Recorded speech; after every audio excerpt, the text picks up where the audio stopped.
السلام عليكم ورحمة الله وبركاته. إن الحمد لله الأكرم الذي خلق الإنسان وكرم وعلمه من البيان ما لم يعلم، فسبحان الذي لا يحصى امتنانه باللسان ولا بالقلم. نشهد أن لا إله إلا الله وحده لا شريك له،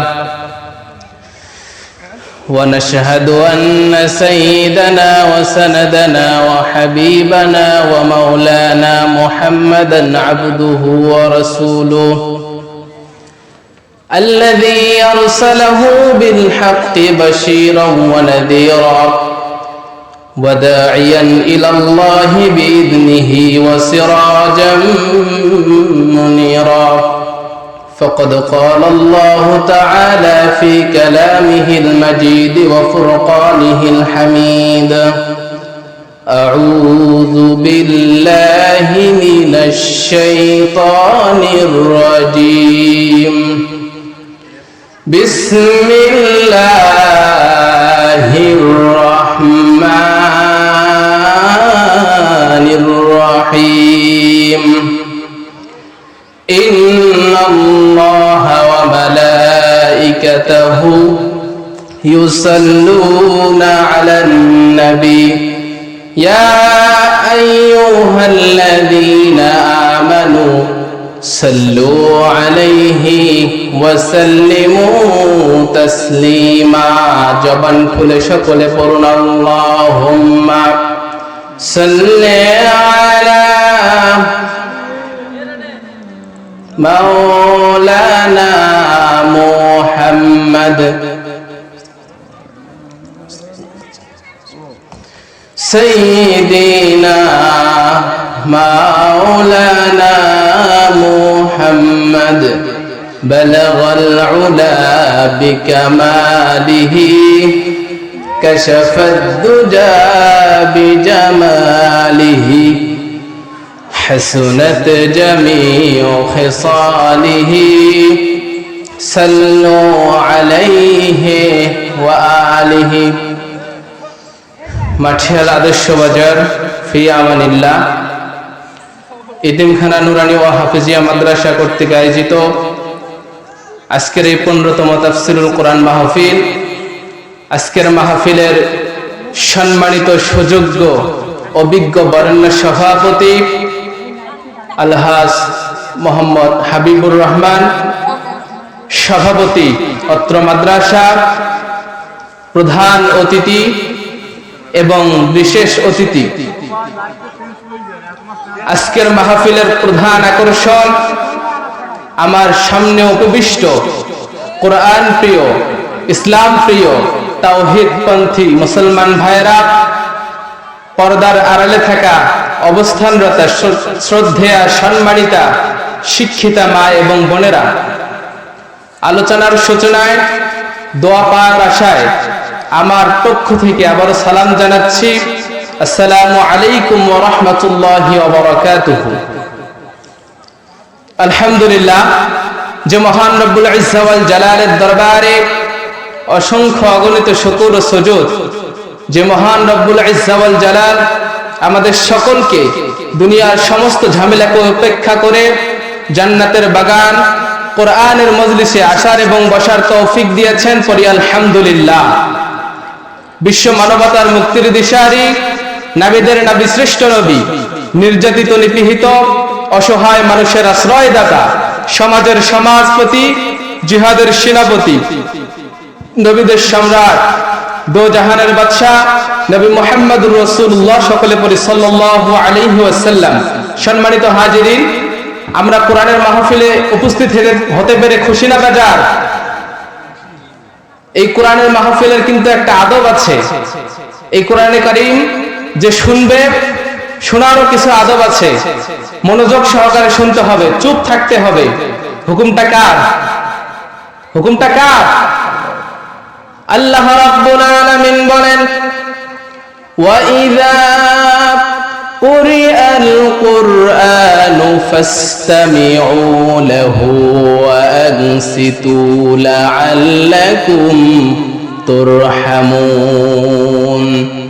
আল্লাহ রাব্বুল আলামিন বলেন, দুনিয়ার মানুষেরা, তোমাদের সামনে যখন কোরআনে কারীমের আলোচনা করা হয়, তোমাদের সামনে যখন কোরআনে কারীমের তাফসীর করা হয়, কোরআনে কারীম যখন তোমাদের সামনে পেশ করা হয়, তখন আমি আল্লাহ রাব্বুল আলামিন তোমার দায়িত্ব দিয়েছি দুইটা। জোরে বলেন, কয়টা? দুইটা দায়িত্ব দিয়েছি। এক নাম্বার দায়িত্ব হলো মনোযোগ সহকারে সুন্দর করে কোরআনটাকে শ্রবণ করতে হবে। দুই নাম্বার দায়িত্ব হলো চুপ থাকা। এই দুইটা দায়িত্ব কোন বান্দা যদি আমলের নিয়তে সুন্দরভাবে পালন করতে পারে, মহান রব্বুল আলামিন বলেন, আমার সমস্ত রহমতগুলো বৃষ্টির মতো ওই বান্দার উপরে নাজিল হতে থাকবে। জোরে কোন সুবহানাল্লাহ। সম্মানিত ভাইরা, আল্লাহর নবীর সাহাবী হযরতে আব্দুল্লাহ ইবনে আব্বাস সুন্দর করে একটা হাদিস বর্ণনা করেন, যদি কোনো আল্লাহর বান্দা রাতের বেলায় কোরআন শোনার জন্য বসে যায়, কোরআনের তরজমা শোনার জন্য বসে যায়, মহান রব্বুল আলামিন বলেন, ওই বান্দা বান্দির দিনের সমস্ত গুনাহ খাতাগুলো মাফ করে দিয়া, ওই বান্দা বান্দিকে জান্নাতি বলে ঘোষণা করে দিয়া, ওই বান্দার সমস্ত গুনাহ খাতা মাফ করে দিয়া, গুনার জায়গায় আমি আল্লাহ রব্বুল আলামিন গ্রেস মার লাগায়া দেই। শুধু তাই না, কোরআন শোনার কারণে তার ঈমানটা যদি দুর্বল থেকে থাকে, আমি দুর্বল থাকা ঈমানকে শক্তিশালী করে দেই। কথাটা কার? আল্লাহ পাক রব্বুল আলামিন বলেন, ইন্নামাল মুমিনুনা আল্লাযীনা ইযা যুকিরাল্লাহু ওয়াজিলাত কুলুবুহুম ওয়া ইযা তুলিয়াত আলাইহিম আয়াতুহু যাদাতুহুম ঈমানাও ওয়া আলা রাব্বিহিম ইয়াতাওয়াক্কালুন।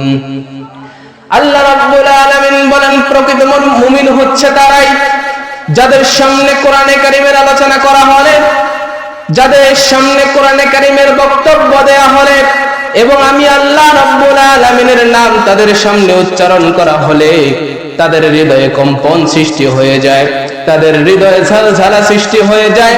আমি আল্লাহ রাব্বুল আলামিন ঘোষণা দিয়ে দিলাম, এই কোরআন শোনার কারণে তার ঈমান যদি দুর্বল থেকে থাকে, দুর্বল ঈমানকে আমি আল্লাহ রাব্বুল আলামিন কোরআন শোনার মাধ্যমে সেই দুর্বল ঈমানটাকে আমি আল্লাহ রাব্বুল আলামিন হিরো বানায়া দেই। জোরে কোন সুবহানাল্লাহ।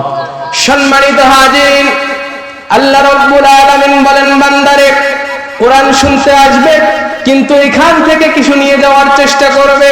আল্লাহ রাব্বুল আলামিনের প্রিয় বান্দা কারা? আল্লাহ রাব্বুল আলামিনের মাহবুব বান্দা কারা? সেটা আজকে আমরা মাহফিলের মধ্যে জেনে যাব। আল্লাহ রাব্বুল আলামিন বলেন, ওয়াসারিউ ইলা মাগফিরাতিন মির রাব্বিকুম ওয়া জান্নাতিন আরদুহাস সামাওয়াতু ওয়াল আরদ উইদ্দাত লিল মুত্তাকিন। আল্লাহ রাব্বুল আলামিন বলেন, বান্দারে তুমি তোমার রবের মাগফিরাতের দিকে দৌড়াও, জান্নাতের দিকে দৌড়াও, অলসতা করো না, বক্র কোন পথে যেও না। কোন পথে চলবে বান্দারে, সেই কথাও আমি আল্লাহ রাব্বুল আলামিন কোরআনে কারীমে বলে দিয়েছি। সবার কমন আয়াত, সকলে যারা পারেন ঠোঁট মিলিয়ে বলুন, ইহদিনাস সিরাতাল মুস্তাকিম সিরাতাল্লাযীনা আন'আমতা আলাইহিম গায়রিল মাগদুবি আলাইহিম ওয়ালাদ-দাল্লিন। এরপরে কি? আল্লাহ রাব্বুল আলামিন বলেন, বান্দারে আমি আল্লাহর কাছে সব সময় তুমি দোয়া করবে যেন আমি সঠিক পথে চলতে পারি, যেন আমি সুশৃঙ্খল পথে চলতে পারি, ইহদিনাস সিরাতাল মুস্তাকিমের পথে চলতে পারি, জান্নাতের পথে যেন চলতে পারি। এই দোয়াটা আমি আল্লাহ রাব্বুল আলামিনের কাছে সব সময় তুমি করবে। আজকের মাহফিলে আমরা যারা আসতে পেরেছি, আমরা জানবো যে আজকে মুত্তাকি কারা। যারা সুশৃঙ্খল পথে চলাফেরা করে, আল্লাহ তাআলার কাছে দোয়া করে এবং ভালো পথে চলার চেষ্টা করে, তারাই হচ্ছে মুত্তাকি। মুত্তাকি বান্দাদের গুণ, 5টা গুণ আল্লাহ পাক রব্বুল আলামিন এখানে উল্লেখ করেছেন। সূরা আলে ইমরানের 34 এবং 35 নম্বর আয়াতে, 134 এবং 135 নম্বর আয়াতে আল্লাহ পাক রব্বুল আলামিন মুত্তাকি বান্দাদের 5টি গুণের কথা উল্লেখ করেছেন। আজকে এখান থেকে আমরা শিখে যাব। যদি শিখে না যেতে পারি, এত হাজার হাজার টাকা খরচ করে মাহফিল করা হচ্ছে, এই মাহফিলের বিন্দু পরিমাণ কোনো মূল্য নাই যদি আমরা এখান থেকে কিছু না নিয়ে বাসায় যেতে পারি। এই জন্য আমরা চেষ্টা করব এখানে যা কথা হবে, যেগুলো ভালো কথা, সেগুলো আমরা সাথে নিয়ে যাওয়ার চেষ্টা করব ইনশাআল্লাহ। আল্লাহ রাব্বুল আলামিন বলেন, আমার মুত্তাকি বান্দাদের প্রথম গুণ হচ্ছে الذين ينفقون في السراء والضراء والكاظمين الغيظ والعافين عن الناس والله يحب المحسنين। আল্লাহ রাব্বুল আলামিন বলেন, বান্দারে, আমার প্রিয় বান্দা কারা, আমার মুত্তাকি বান্দা কারা? আমার মুত্তাকি বান্দাকে চেনার জন্য আমি আল্লাহ রাব্বুল আলামিন 5টি গুণ উল্লেখ করে দিলাম। তার 1 নাম্বার গুণ হচ্ছে আল্লাযীনা ইউনফিকুনা ফিস সাররাই ওয়াদ দাররা, যারা সুখে দুঃখে, সচ্ছল অসচ্ছল, নিরাপদ অনিরাপদ অবস্থায়, সব অবস্থায়, ভালো অবস্থায়, খারাপ অবস্থায় আমি আল্লাহর রাস্তায় দান করে। আল্লাহর রাস্তায় কি করে? আল্লাহর রাস্তায় দান করে। যে বান্দা আমি আল্লাহ রাব্বুল আলামিনের রাস্তায় সুখে দুঃখে, সচ্ছল অসচ্ছল, সর্ব অবস্থায় যে বান্দা দান করে, সে বান্দাকে আমি আল্লাহ রাব্বুল আলামিন বড্ড ভালোবাসি। জোরে কোন সুবহানাল্লাহ। মদিনার সাহাবীদের মধ্যে সবচেয়ে গরীব সাহাবী ছিলেন সাইয়েদনা বেলাল রাদিয়াল্লাহু তাআলা আনহু। সেই সাহাবীকে আল্লাহ রাব্বুল আলামিনের নবীজি ডাক দিয়ে বললেন, আনফিক ইয়া বেলাল, ও বেলাল, তুমিও আল্লাহর রাস্তায় দান করো। কিন্তু আল্লাহ রাব্বুল আলামিনের নবীজি কেন এই কথা বললেন? সেই তার একমাত্র কারণ হলো, আল্লাহ রাব্বুল আলামিনের নবীজি বেলালকে ডাক দিয়ে বললেন, বেলাল, তুমি যদি আল্লাহর রাস্তায় দান করো, আল্লাহ রাব্বুল আলামিন তার বিনিময়ে তোমাকে অনেক বড় কিছু দিয়ে দিবেন। জোরে কোন সুবহানাল্লাহ। আল্লাহ রাব্বুল আলামিন বলেন, বান্দারে, আমি আল্লাহ রাব্বুল আলামিনের কাছে সবচেয়ে প্রিয় জিনিস হচ্ছে দান।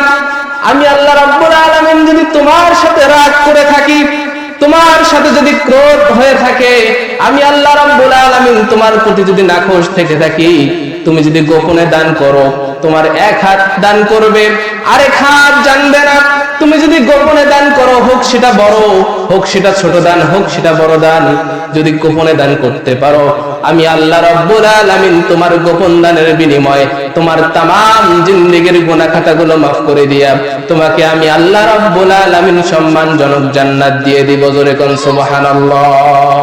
আল্লাহ রাব্বুল আলামিনের উপরে মুত্তাকি বান্দাদের প্রথম গুণের মধ্যে বললেন যে, বান্দা তোমরা দান করো। 2 নম্বরে বললেন, বান্দারা, আমার মুত্তাকি বান্দাদের 2 নম্বর গুণ হচ্ছে ইউনফিকুনা ফিস সারাই ওয়াদ দাররাই ওয়াল কাযিমিনাল গায়যা ওয়াল আফিনা আনিন নাস। আমার মুত্তাকি বান্দাদের 2 নম্বর গুণ হচ্ছে, আমার মুত্তাকি বান্দারা কখনো রাগ করে না, কখনো ক্রোধ করে না। আমার আল্লাহ রাব্বুল আলামিনের মুত্তাকি বান্দাদের 2 নম্বর গুণ হচ্ছে, তারা রাগকে হজম করে, রাগকে সংবরণ করে, ক্রোধকে নিয়ন্ত্রণ করে। আমার আল্লাহ রাব্বুল আলামিন বলেন, ওয়াল কাযিমিনাল গায়য, আমার মুত্তাকি বান্দারা সব সময় রেগে যায় না, কিন্তু আমি আল্লাহ রাব্বুল আলামিনের কোন বিধিবিধান যদি সমাজের মধ্যে লঙ্ঘিত হয়, তখন আমার মুত্তাকি বান্দারা রেগে যায়। কিন্তু এছাড়া কেউ তাকে কষ্ট দিলে, কেউ তার উপরে অত্যাচার করলে, আমার মুত্তাকি বান্দা কখনো রেগে যায় না। সম্মানিত ভাইরা আমার, বিশ্ব নবীজি, আপনার আমার নবী, প্রিয় নবী হযরত মুহাম্মদ সাল্লাল্লাহু আলাইহি ওয়াসাল্লামের উপরে যখন অত্যাচার করা হয়েছিল, কত অত্যাচার তিনি সহ্য করেছেন, কখনো পাওয়া যায় নাই তিনি রেগে গিয়েছিলেন। কিন্তু বিশ্ব নবীজি সমাজের মধ্যে যদি কোনো বিধান লঙ্ঘিত হতো আল্লাহ রাব্বুল আলামিনের, তখন এই বিশ্ব নবীজি রেগে যেতেন। ধরে কোন সুবহানাল্লাহ। সব সময় মুত্তাকি বান্দারা রেগে যায় না, এটা হচ্ছে মুত্তাকি বান্দাদের 2 নাম্বার গুণ। আমরা হয়তো হঠাৎ হট টেম্পার হয়ে যাই, একটা ছোট্ট কোনো ভুল আমাদের যদি চোখে ধরা পড়ে আমরা সঙ্গে সঙ্গে রেগে যাই, কিন্তু বিশ্বনবীজির আদর্শ এটা নয়। বিশ্বনবীজি কি করেছিলেন? একদিন এক বেদুইন আসলো বিশ্বনবীজির কাছে ভিক্ষা করার জন্য। কি করার জন্য এসেছিল? ভিক্ষা করার জন্য এসেছিল।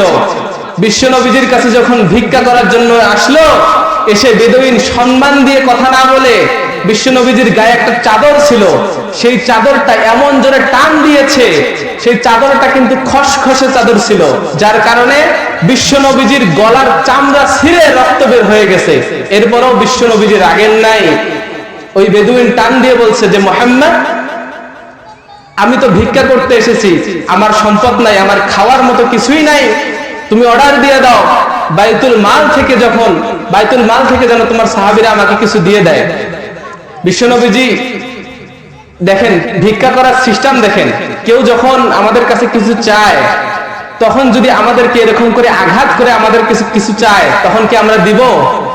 কখনোই দিব না, কারণ সে আমাকে আঘাত করে চাচ্ছে।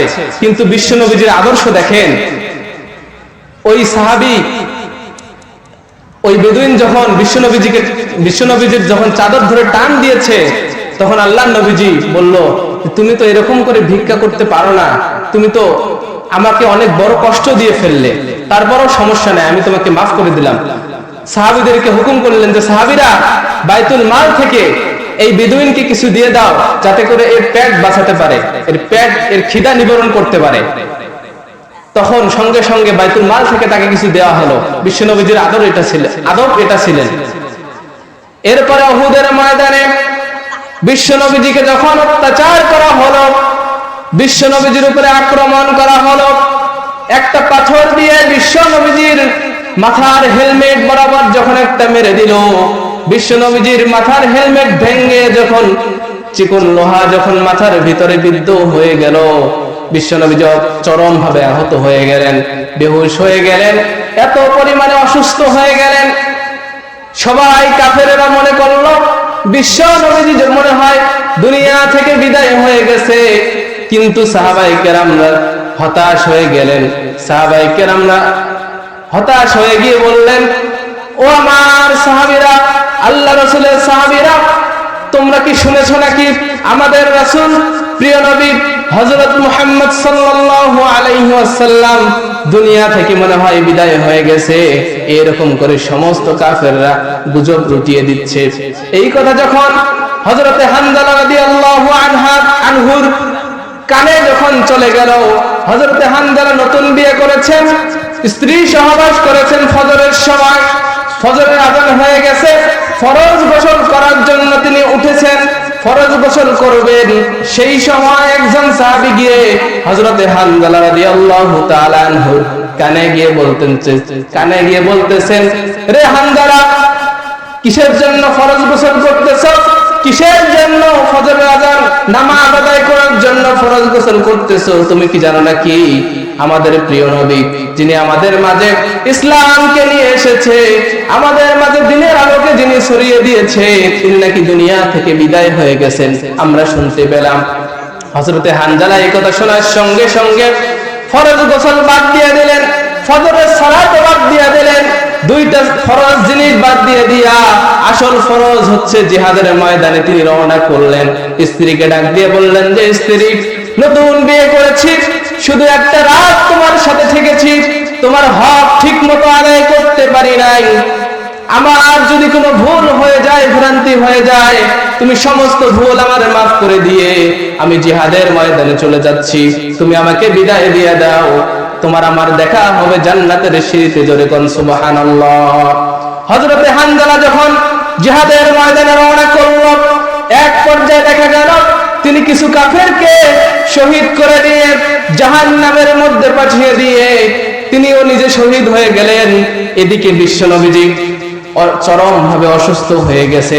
হযরতে আলী রাদিয়াল্লাহু আনহু বিশ্বনবীজিকে যখন তুলে কোলের মধ্যে নিয়ে নিরাপদ একটা আশ্রয়ের মধ্যে যখন চলে গেলেন, বিশ্বনবীজিকে কোনোভাবেই সুস্থ করা যাচ্ছে না, তার হুঁশ ফিরতেছে না। অনেক কষ্টের পরে বিশ্ব নবীজির যখন একটু হুঁশ ফিরল, বিশ্ব নবীজিকে তখন আলী জিজ্ঞাসা করলেন, ইয়া রাসূলুল্লাহ, ইয়া হাবিবাল্লাহ, আপনাকে তো চরম ভাবে তারা আহত করেছে, চরম ভাবে তারা নির্যাতন করেছে, আপনি তাদের জন্য দোয়া করুন, আপনি তাদেরকে অভিশাপ দিন। আল্লাহ রাসূল সাল্লাল্লাহু আলাইহি ওয়াসাল্লাম আলীর জবাবে বললেন, রে আলী, আমি বিশ্ব নবী যদি কারো ব্যাপারে অভিশাপ দেই, ক্ষণিকের মধ্যে আল্লাহ রাব্বুল আলামিন তাদেরকে ধ্বংস করে দিবেন। আমি বিশ্ব নবী তো সেটা চাই না। আমি আল্লাহ রাব্বুল আলামিনের দরবারে যদি অভিশাপ দেই, দোয়া করি, বদদোয়া করি, তাহলে যদি আল্লাহ রাব্বুল আলামিন তাদেরকে ধ্বংস করে দেয়, তাহলে আমি আল্লাহ নবীজি, বিশ্ব নবীজি দুনিয়াতে এসেছি ইসলাম প্রচারের জন্য। তাদেরকে যদি ধ্বংস করে দেওয়া হয়, আমি ইসলামের কথা কার কাছে পৌঁছাবো, দ্বীনের কথা কার কাছে প্রচার করব? এই জন্য আমি আল্লাহ রাব্বুল আলামিনের নবীজি, আমি সব সময় সর্ব জিনিসকে মাফ করে দেই। এটাই হচ্ছে আমার চরিত্র। আমি তাদেরকে অনেক অত্যাচার তারা আমার উপরে করেছে, কিন্তু আমি সব কিছু ভুলে গেলাম, ভুলে গিয়ে সমস্ত কিছু মাফ করে দিয়ে আমি আল্লাহ রাব্বুল আলামিনের কাছে দোয়া করলাম যে আল্লাহ পাক রাব্বুল আলামিন তাদেরকে হেদায়েত দিয়ে দেন, তাদেরকে আপনি কবুল করে নেন। এই দোয়া আমি করলাম। বিশ্বনবীর চরিত্র কি ছিল দেখেন, তার উপরে অত্যাচার করা হয়েছে, তার উপরে অবিচার করা হয়েছে, এরপরেও তিনি কারো নামে বদদোয়া করেছেন? করেন নাই। কারো ব্যাপারে কোনো হিংসা তিনি রাখেন নাই। মক্কা যখন বিজয় হয়ে গেল, মক্কা বিজয়ের পর সমস্ত কাফেরেরা থরথর করে কাঁপতেছে যে আমরা তো বিশ্বনবীজিকে কত অত্যাচার করেছি, তার উপরে কত জুলুম করেছি, না জানি আজকে সে আমাদেরকে কি করে। এই ভয়ে তারা মানে এত পরিমাণে হতাশ হয়ে আছে যে সেটা বলার মতো না। বিশ্বনবীজি যখন দেখতে পেলেন যে সমস্ত কাফেরেরা ভয়ে আতঙ্কে একদম হতাশ হয়ে আছে, তখন বিশ্বনবীজি ঘোষণা দিয়ে দিলেন, লা তাসরিবা আলাইকুমুল ইয়াউম, তোমাদের ব্যাপারে আমার কোনো হিংসা নাই, আমার কোনো ক্ষোভ নাই, আমি তোমাদের সবাইকে মাফ করে দিয়েছি। জোরে কোন সুবহানাল্লাহ। বিশ্বনবীজির আদর্শ কি ছিল? এই জন্যই তো আল্লাহ রাব্বুল আলামিন বিশ্বনবীজিকে গোটা বিশ্ববাসীর কাছে মডেল বানিয়ে দিয়েছেন। আল্লাহ রাব্বুল আলামিন বলেন, লাকাদ কানা লাকুম ফি রাসূলিল্লাহি উসওয়াতুন হাসানা। আল্লাহ রাব্বুল আলামিন বলেন, বিশ্বনবীজি সমস্ত চরিত্রের অধিকারী তিনি, সমস্ত ভালো চরিত্রের অধিকারী তিনি। আল্লাহ রাব্বুল আলামিন তার চরিত্রের সার্টিফিকেট নিজেই কোরআনে কারীমের মধ্যে দিয়ে দিলেন। বিশ্বনবীজি কেমন চরিত্রের মানুষ ছিলেন? আম্মা জান আয়েশার কাছে কয়েকজন কাফের সহ সাহাবী গিয়ে বললেন, আম্মা জান, বিশ্বনবীজির চরিত্রের ব্যাপারে আমাদেরকে কিছু বলেন। আল্লাহ রাব্বুল আলামিনের নবীজির স্ত্রী বললেন, ও সাহাবীরা, ও কাফেরেরা, তোমরা তো জিজ্ঞাসা করেছো বিশ্ব নবীজির চরিত্র কেমন। ও সাহাবীরা শুনে রাখো, ও কাফেরেরা তোমরা শুনে রাখো। সাহাবী সহ যখন কাফেরেরা যখন বিশ্ব নবীজির স্ত্রীর কাছে যখন চলে গেছেন, আল্লাহর নবীজির স্ত্রী বললেন যে তোমরা কি কোরআনে কারীম পড়েছো নাকি? আন-নাবিয়্যু কানা খুলুকুহুল কুরআন, তোমরা কি কোরআনে কারীম পড়েছো নাকি? কোরআনে কারীমের বিধিবিধানগুলো যেমন সত্য, কোরআনে কারীমের বিধানগুলো যেমন আল্লাহ পাক রব্বুল আলামিন কোরআনে কারীমের মধ্যে সাজিয়ে দিয়েছেন, ঠিক সেরকম ভাবে আল্লাহ রব্বুল আলামিন প্র্যাকটিক্যালি তার রাসূলের মাধ্যমে সব দুনিয়াবাসীকে দেখানোর জন্য কোরআনে কারীমের চরিত্রটাকে তার জীবনে বাস্তবায়ন করে দিয়েছেন। জোরে কোন সুবহানাল্লাহ। বিশ্বনবীর চরিত্র ছিল কোরআনের চরিত্র। কথা বলেন ঠিক কিনা? আমরা কোরআনে কারীমে যেমন করে কোরআনে কারীমের বিধিবিধানগুলো দেখতে পাই, ঠিক সেরকম ভাবে বিশ্বনবীজি তার উপরে প্রতিষ্ঠিত ছিলেন। এই জন্য তো আল্লাহ পাক রব্বুল আলামিন বলেন, ওয়া ইন্নাকা লাআলা খুলুকিন আযীম, উত্তম চরিত্রের অধিকারী, উত্তম চরিত্রের উপরে প্রতিষ্ঠিত আমার বিশ্বনবী। কথা বলেন ঠিক কিনা? বিশ্বনবীজির চেয়ে উত্তম চরিত্র আর পৃথিবীর কারো আছে? আরো জোরে বলেন, আছে? বিশ্বনবীজি আমাদের নবী কেমন নবী দেখেন, তিনি কোন তার উপরে আঘাত আসলে, তার উপরে জুলুম করা হলে তিনি রেগে যেতেন না। কিন্তু আল্লাহর জমিনে আল্লাহর বিধান যদি লঙ্ঘিত হতো, বিশ্বনবীজির চেহারা আগুনের গোলার মতো লাল করে দিত কে? আরো জোরে বলেন। আল্লাহর নামটা বলতে কষ্ট হয়, জোরে বলতে হবে। প্রিয় হাজিরিন, যখন ইসলামের বিধিবিধান লঙ্ঘিত হতো বিশ্বনবীজি রেগে যেতেন। তার একটা ঘটনা হচ্ছে, ইতিহাস থেকে আমি শোনাচ্ছি। চুরির বিধান কি? হাত কেটে দেয়া। চুরির বিধান কি? হাত কেটে দেয়া। আল্লাহ রাব্বুল আলামিন বলেন, والسارق والسارقة فاقطعوا أيديهما جزاء بما كسبا نكالا من الله والله عزيز حكيم। চুরি করলে চোর কি বাঞ্চুন্নি যেই হোক না কেন, যদি চুরিতে ধরা পড়ে যায় তখন তার হাত কেটে দিবে। গভর্নমেন্ট ভিত্তিক, গভর্নমেন্ট তার হাত কেটে দিবে। এটা হুকুম কার? আল্লাহ রাব্বুল আলামিনের হুকুম। এটা হচ্ছে হাত কেটে দেয়া। তো বনু মাখজুমিয়া গোত্রের এক মেয়ে চুরিতে ধরা পড়লো। ধরা পড়ে যখন তার হাত কেটে দিল, বিশ্বনবীজি হাত কেটে দেওয়ার জন্য সিদ্ধান্ত নিলেন, তখন সকল সাহাবী বলল যে, ইয়া রাসূলুল্লাহ, সবে তো মক্কা বিজয় হয়েছে, এখন যদি সবে তো ইসলাম কায়েম হয়েছে, এখন যদি হাত কেটে দেওয়া হয় তাহলে হয়তো মানুষেরা ভাববে যে ইসলাম মনে হয় খুবই কঠিন। এই আজকের এই সম্ভ্রান্ত বংশের এই মেয়েটাকে মাফ করে দেওয়া যায় না। তখন বিশ্বনবীজি বললেন, তোমরা কার সামনে দাঁড়িয়ে কথা বলছো? তোমাদের কি সেন্স আছে? এখানে যদি আমার কলিজার টুকরা মেয়ে থাকতো, ফাতেমা যদি থাকতো, তারপরেও আমি বিশ্বনবীজি এক চুল পরিমাণ দেরি করতাম না হাত কেটে দিতে। কথা বলেন ঠিক কিনা? আল্লাহর আইন সবার জন্য সমান। আমি আলোচনা সংক্ষেপ করছি। মুত্তাকি বান্দাদের 2 নাম্বার গুণ হচ্ছে, তারা যখন তখন যে কোনো অবস্থায় রেগে যায় না। তারা সব সময় রেগে যায় না। আল্লাহর জমিনে আল্লাহর দিন কায়েমের জন্য সব সময় জিহাদ করতে প্রস্তুত থাকে। সব সময় আল্লাহর দিন যখন লঙ্ঘিত হয় তখন তারা রেগে যায়। মুত্তাকি বান্দাদের 3 নাম্বার গুণ হচ্ছে মানুষকে ক্ষমা করে দেয়া। মানুষকে কি করা? ক্ষমা করে দেয়া। ওয়াল আফিনা আনিন নাস। মুত্তাকি বান্দাদের 3 নাম্বার গুণ, তাদেরকে কেউ কষ্ট দিলে তারা মনে রাখে না, তারা সব সময় তাদেরকে ক্ষমা করে দেয়। বিশ্বনবীজি একবার 3টা ভরা মজলিসে একটা সাহাবীকে জান্নাতি বলে ঘোষণা করেছেন। জান্নাতি বলে ঘোষণা করেছেন। হঠাৎ করে বিশ্বনবীজি বললেন, আজকে এই মজলিসে এখন একটা মানুষ আসবে, সেই মানুষটা জান্নাতি। তখন সকল সাহাবীরা অবাক হয়ে ওই সাহাবীর দিকে তাকিয়ে আছেন যে কে আসে দেখি একটু। দেখতে পারলেন একজন আনসারী সাহাবী এসে বসলেন। আবার কিছুদিন পর আবার এক ভরা মজলিসে বিশ্বনবীজি বললেন যে এই মুহূর্তে এখন একজন মানুষ এখানে এসে বসবে, সেই মানুষটা জান্নাতি। আবার সকল সাহাবীরা দেখতে পেলেন ওই সাহাবীটা এসে আবার বসলো। তৃতীয়বার আবার এই একই ঘটনা ঘটলো। তখন আব্দুল্লাহ ইবনে আমর ইবনে আস তিনি আর বরদাস্ত করতে পারলেন না। তিনি বলল যে আমি দেখব এই সাহাবীর মধ্যে কি এমন আমল আছে, কি এমন আমল করে যার কারণে আল্লাহ রাসূল তাকে 3টা ভরা মজলিসে জান্নাতি বলে ঘোষণা করলো। তখন ওই আব্দুল্লাহ ইবনে আমর ইবনে আস ওই সাহাবীর বাড়িতে গিয়ে বলল যে, সাহাবী, আজকে তো আমি তোমার কাছে মেহমান হয়ে এসেছি। আমি গত পরের 3 দিন তোমার কাছে থাকবো। যে আমি তোমার কাছে থাকবো কারণ আমার পরিবারের সাথে ঝামেলা হয়েছে। একটু কৌশল করে তিনি কথা বললেন। তো ওই আনসার সাহাবী বলছে যে, ভাই থাকো, সমস্যা নাই। 3 দিন যখন শেষ হয়ে গেল, ওই আব্দুল্লাহ ইবনে আমর ইবনে আস দেখতে পেলেন যে তার মধ্যে তেমন কিছু ভালো আমল নাই। আমরা যে আমল করি সেও সেই আমলে করে, কিন্তু তার মধ্যে পরিবর্তন মানে বাড়তি কোনো আমল দেখতে পেল না।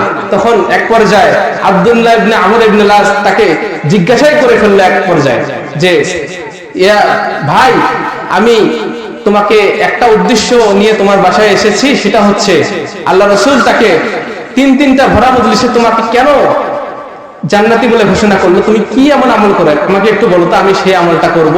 তখন ওই সাহাবী জবাবে বলল যে, আমি যখন ঘুমাতে যাই, ঘুমাতে যাওয়ার আগে সমস্ত মানুষকে মাফ করে দিই। কে আমাকে কষ্ট দিয়েছে, কে আমার উপরে অত্যাচার করেছে, জুলুম করেছে, আমাকে কেউ আঘাত দিয়েছে, আমি সমস্ত কিছু মাফ করে দিয়ে ঘুমাতে যাই। এই জন্য হয়তো বিশ্বনবীজি আমাকে জান্নাতি বলে ঘোষণা করেছে। তো সম্মানিত হাজিরিন, আমার সময় খুবই কম, এই জন্য 3 নাম্বার গুণ হচ্ছে আমরা মানুষকে মাফ করে দেব। 4 নাম্বার গুণ হচ্ছে আমাদের ভুল হলে, আমাদের অন্যায় হলে, আমাদের অপরাধ হলে একমাত্র ক্ষমা চাবো কার কাছে? আল্লাহ তাআলার কাছে।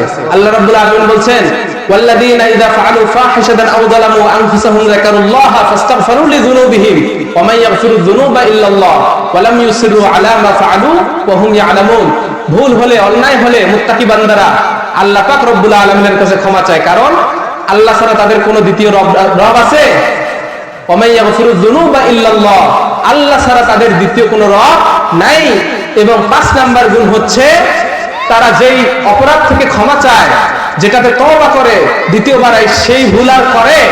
মুত্তাকি বান্দারা যেটা থেকে ক্ষমা চায় দ্বিতীয়বার সেই ভুল করে না। তো সংক্ষেপে আলোচনা করলাম, হয়তো অনেকে বুঝতে পেরেছেন, হয়তো অনেকে বুঝতে পারেন নাই। সময় খুবই সংক্ষেপ, যার কারণে আমি বিস্তারিত আলোচনা করতে পারলাম না। যদি কখনো সময় সুযোগ হয়, যদি আপনাদের সামনে আর কোনোদিন কথা বলার সুযোগ হয়ে যায়, তাহলে ইনশাআল্লাহ আল্লাহ যদি আমাকে বেঁচে রাখে, তাহলে আমি আলোচনাটা ব্যাখ্যা করে আপনাদেরকে বুঝাই দেবো ইনশাআল্লাহ। আর কথার মাঝে কেউ কষ্ট পেয়ে থাকলে ক্ষমার দৃষ্টিতে দেখবেন।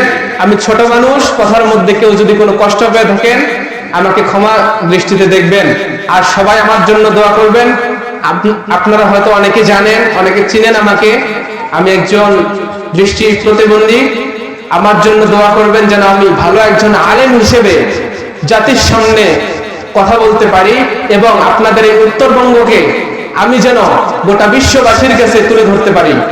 মানুষ যেন এক সময় বলতে পারে যে এই ছেলেটা উত্তরবঙ্গের ছেলে, এই ছেলেটা অমুকের ভাতিজা, অমুকের ছেলে, বা যাই হোক, সবাই যেন এই কথাটাই বলতে পারে। সবার কাছে আমি দোয়া কামনা করছি, আমার জন্য সবাই দোয়া করবেন, আপনাদের সবার জন্য দোয়া থাকবে। ওয়া আখিরু দাওয়ানা আনিল হামদুলিল্লাহি রাব্বিল আলামিন, ওয়াসসালামু আলাইকুম ওয়া রাহমাতুল্লাহি ওয়া বারাকাতুহু।